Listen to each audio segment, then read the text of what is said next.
ओम शांति। 7/5/2023 की अव्यक्त मुरली का सार है परमात्म पालना और परिवर्तन शक्ति का प्रत्यक्ष स्वरूप सहज योगी जीवन। आज की मुरली से पहला प्रश्न है, सबसे बड़ा खजाना कौन सा है जिससे ही ज्ञान और योग की परख होती है? उत्तर है, सबसे बड़ा खजाना है खुशी। चाहे कितना भी ज्ञान हो, योग हो, लेकिन खुशी की प्राप्ति नहीं तो ज्ञान ठीक नहीं। कोई भी परिस्थिति आ जाए, खुशी गायब नहीं हो सकती। अविनाशी बाप का अविनाशी खजाना मिला है, इसलिए खुशी कभी गायब नहीं हो सकती। योग लगाते लेकिन खुशी नहीं तो योग ठीक नहीं। आपकी खुशी देख दूसरे आपसे पूछें कि क्या आपको मिला है। यही ज्ञान और योग की प्रत्यक्षता का साधन है। मुरली से दूसरा प्रश्न है, किस लगन के आधार पर विघ्नों की समाप्ति स्वतः हो जाती है? उत्तर है, एक बाप दूसरा ना कोई। इसी लगन में मगन रहो तो विघ्न टिक नहीं सकता। विघ्न है तो लगन नहीं। विघ्न भल आए लेकिन उसका प्रभाव ना पड़े। जब स्वयं प्रभावशाली आत्मा बन जाते तो किसी का प्रभाव नहीं पड़ सकता। जैसे सूर्य को कोई कितना भी छिपाए तो छिप नहीं सकता, सदा चमकता रहता है। ऐसे ही प्रभावशाली आत्माओं को कोई भी प्रभाव अपने तरफ खींच नहीं सकता। तो सदा एक बाप दूसरा न कोई, इसी लगन में मगन रहने वाले, यही विशेष संगम युग का अनुभव है। आज का वरदान है, स्नेह की लिफ्ट द्वारा उड़ती कला का अनुभव करने वाले अविनाशी स्नेही भव। स्नेह की लिफ्ट द्वारा उड़ती कला का अनुभव करने वाले अविनाशी स्नेही भव। मेहनत से मुक्त होने के लिए बाप के स्नेही बनो। यह अविनाशी स्नेह ही अविनाशी लिफ्ट बन उड़ती कला का अनुभव कराता है। लेकिन यदि स्नेह में अलबेलापन है तो बाप से करंट नहीं मिलती और लिफ्ट काम नहीं करती।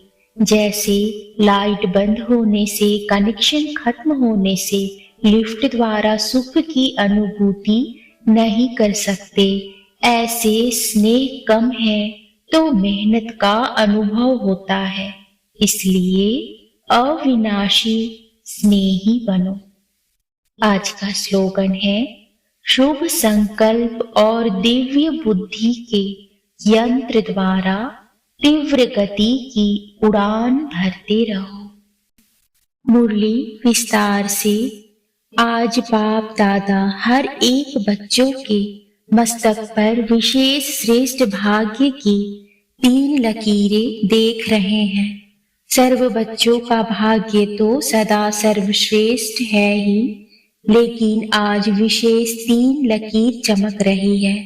एक है परमात्म पालना के भाग्य की लकीर और दूसरी है बेहद के ऊंचे ते ऊंचे पढ़ाई के भाग्य की लकीर।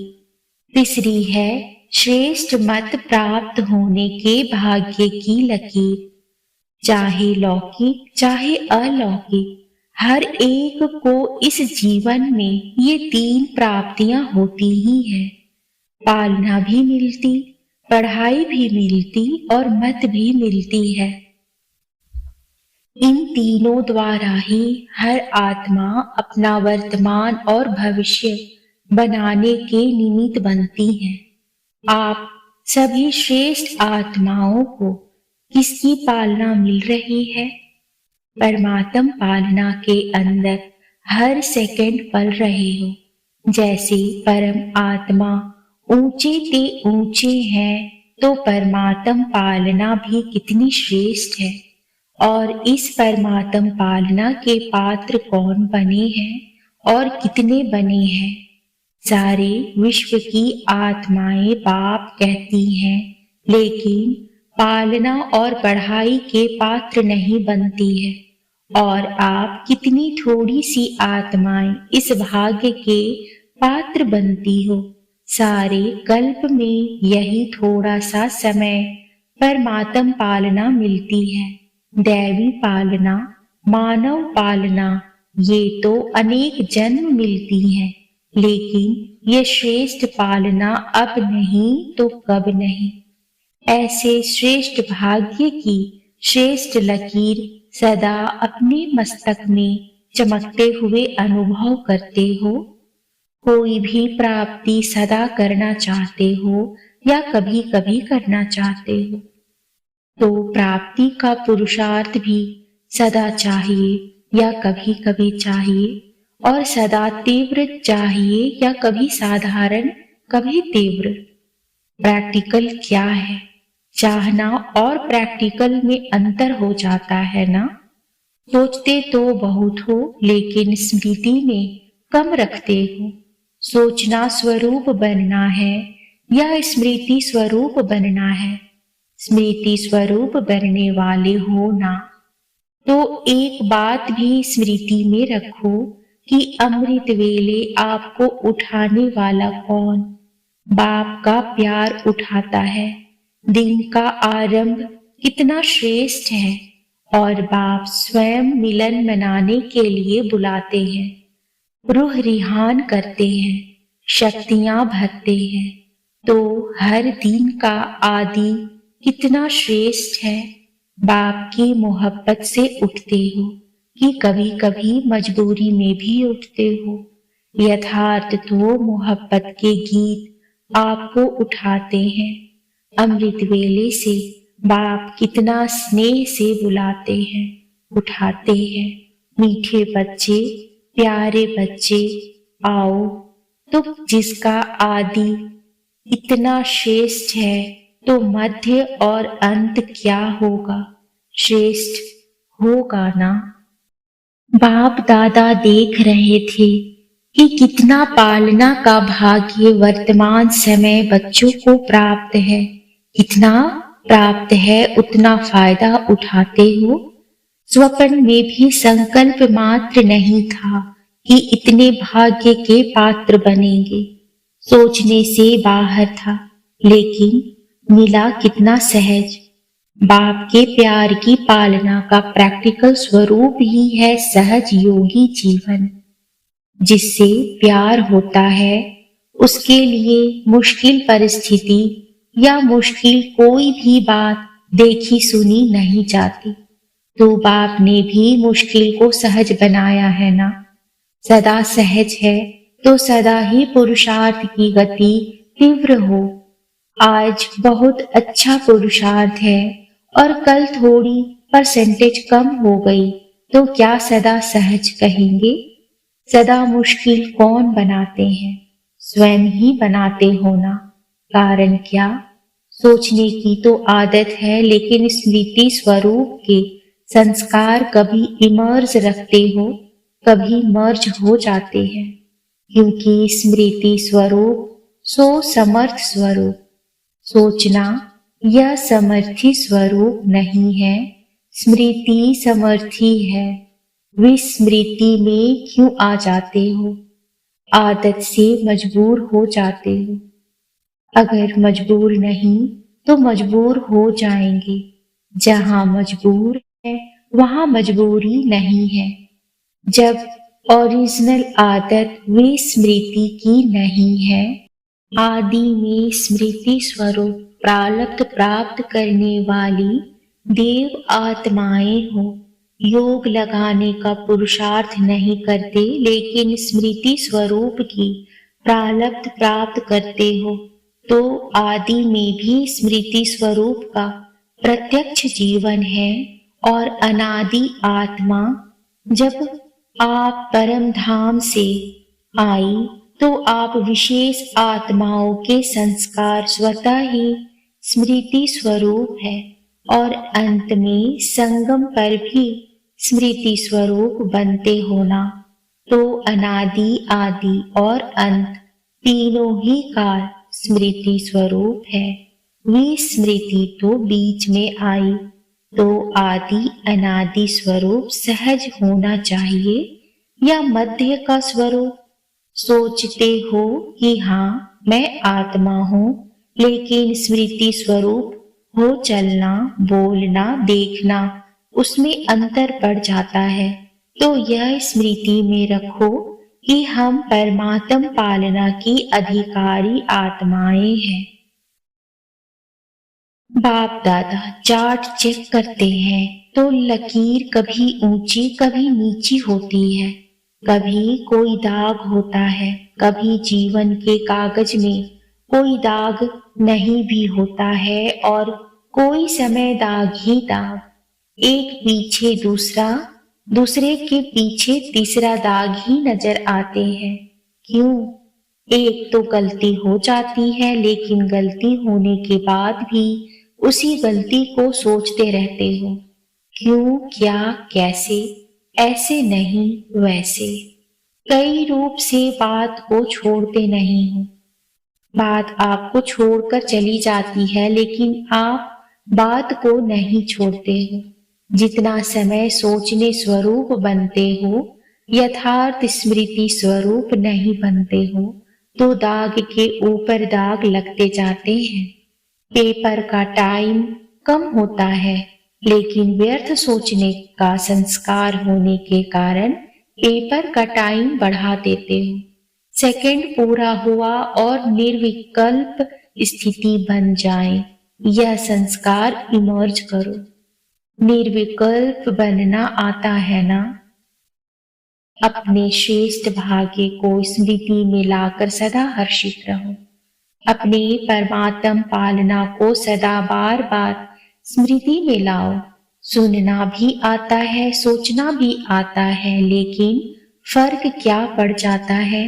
बाप दादा बच्चों का खेल देखते रहते हैं। सारे दिन में क्या क्या खेल करते हो, ये रात्रि को चेक करते हो ना। माया के खिलौने बड़े आकर्षण वाले हैं, तो उन खिलौनों से खेलने लग जाते हो। पहले तो बहुत प्यार से माया खेल कराती है, और खेल कराते कराते जब हार खिलाती है तब होश में आते हो।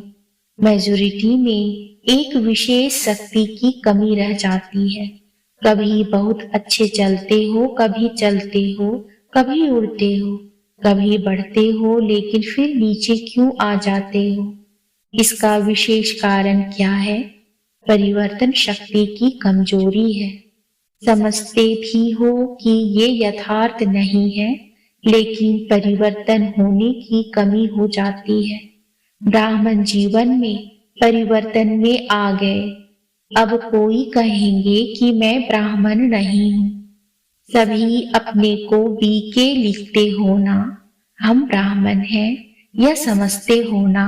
ब्राह्मण जीवन में जो परीक्षाएं आती हैं, उसमें परिवर्तन करने की शक्ति आवश्यक होती है। जब व्यर्थ संकल्प चलते हैं तो समझते भी हो कि ये व्यर्थ है, लेकिन व्यर्थ संकल्पों का बहाव इतना तेज होता है जो अपने तरफ खींचता जाता है। जैसे नदी का व सागर का बहुत फोर्स होता है, तो कितना भी अपने को रोकने की कोशिश करते हो, लेकिन फिर भी बहते जाते हैं। समझते भी हो, सोचते भी हो कि ये ठीक नहीं है, इससे नुकसान है, फिर भी बहाव में बह जाते हो। इसका कारण क्या?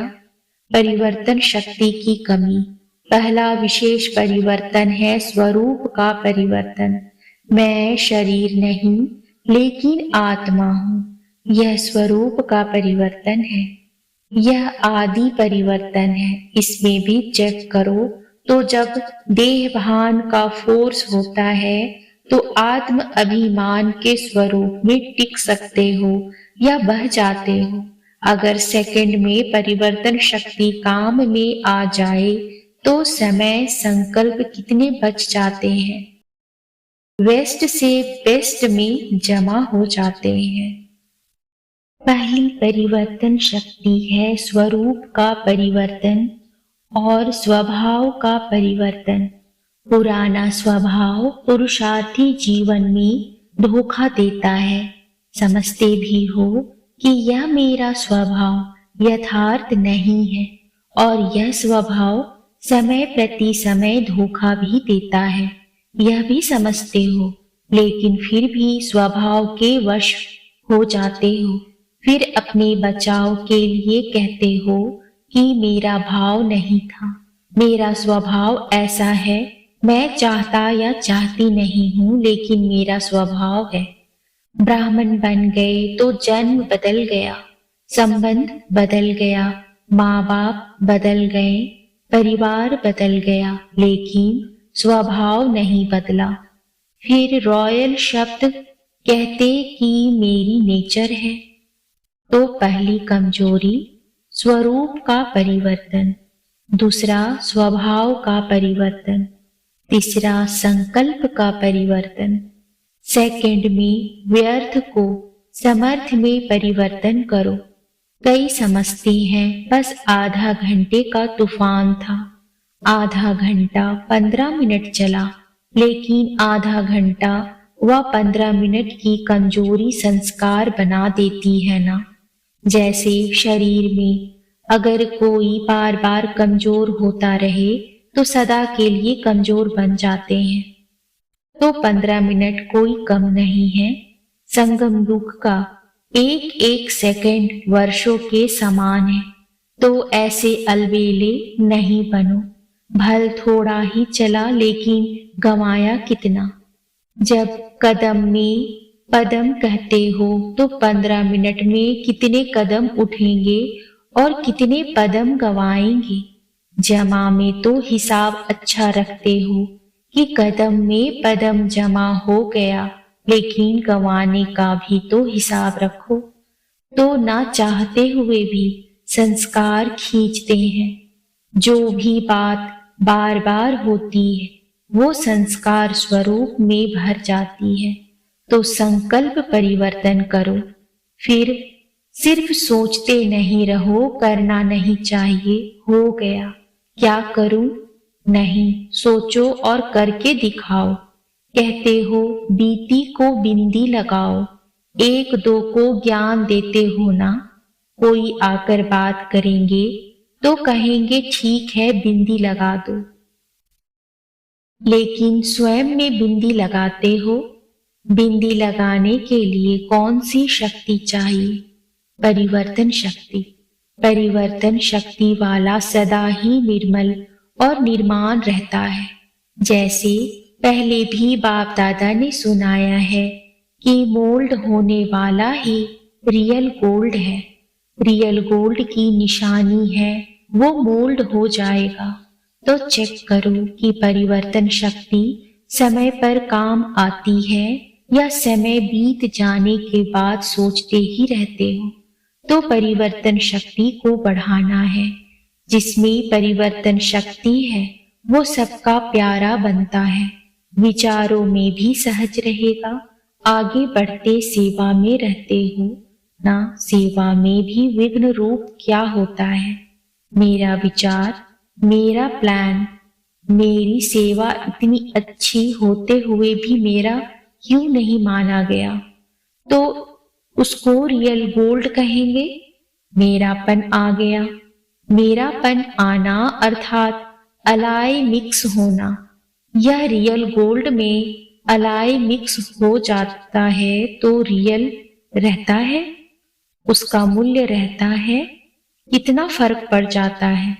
तो समय और वायुमंडल को परख कर अपने को परिवर्तन करना, इसकी आवश्यकता है। मोटी मोटी बातों में परिवर्तन करना तो सहज है, लेकिन हर परिस्थिति में, हर संबंध संपर्क में समय और वायुमंडल को समझ स्वयं को परिवर्तन करना, यही नंबर 1 बनना है। ये नहीं सोचो कि फलाना भी समझे ना, ये भी तो परिवर्तन करे ना, सिर्फ मैं ही परिवर्तन करूं क्या। जो ओटे सो अर्जुन, इसमें अगर अपने अपने को परिवर्तन किया तो ये परिवर्तन ही विजय बनने की निशानी है। समझा?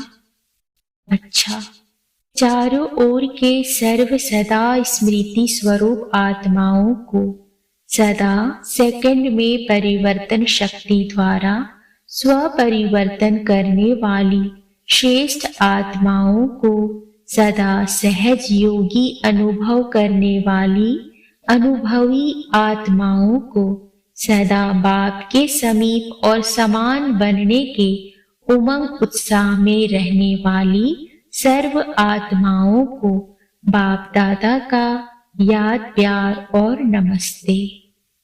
नमस्ते बाबा, नमस्ते। शुक्रिया बाबा, शुक्रिया। टीचर्स के लिए बाबा ने कहा, सभी टीचर्स तो सदा ही ज्ञान स्वरूप स्मृति स्वरूप हैं ही, क्योंकि जैसे बाप शिक्षक बनकर आते हैं तो बाप समान निमित्त शिक्षक हो, बाप जैसे नहीं हो तो निमित्त शिक्षक हो। तो टीचर्स की विशेषता निमित्त भाव और निर्माण भाव। सफल टीचर वही बनती है जिसका निर्मल स्वभाव हो। अभी निर्मल स्वभाव के ऊपर विशेष अंडरलाइन करो। कुछ भी हो जाए लेकिन अपना स्वभाव सदा निर्मल रहे। यही निर्मल स्वभाव निर्माणता की निशानी है। तो अंडरलाइन करो निर्मल स्वभाव। बिल्कुल शीतल, शीतलता का गायन शीतला देवी है। तो निर्मल स्वभाव अर्थात शीतल स्वभाव। बात जोश दिलाने की हो लेकिन आप निर्मल हो, तब कहेंगे सफल टीचर। तो बाप दादा फिर भी अंडरलाइन करा रहा है इस पर निर्मल स्वभाव। समझा? अच्छा।